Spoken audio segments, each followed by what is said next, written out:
গেছে, আওয়ামী লীগ চলে গেছে। আওয়ামী লীগ কার মধ্যে আছে? আজকে যারা সেই আওয়ামী লীগ খুনি লীগের জায়গায় নতুন করে সন্ত্রাসী করতেছে, নতুন করে মেঘনা পার্ক দখল করছে, বালুমহল দখল করছে, চর দখল করছে, তারাই আওয়ামী লীগ। নামে সে বিএনপি হোক, গণসংহতি হোক, জামাত হোক আর যাই হোক, সে এক একটা আওয়ামী লীগ।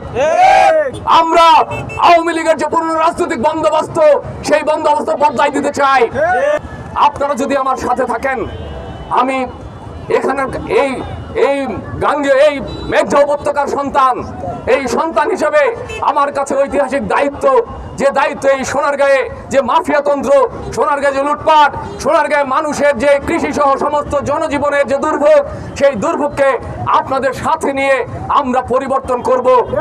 আমরা বলতে চাই, নারায়ণগঞ্জে উপজেলা স্বাস্থ্য কমপ্লেক্সের অবস্থা কত ভয়াবহ। সেখানে কি চিকিৎসা হয়?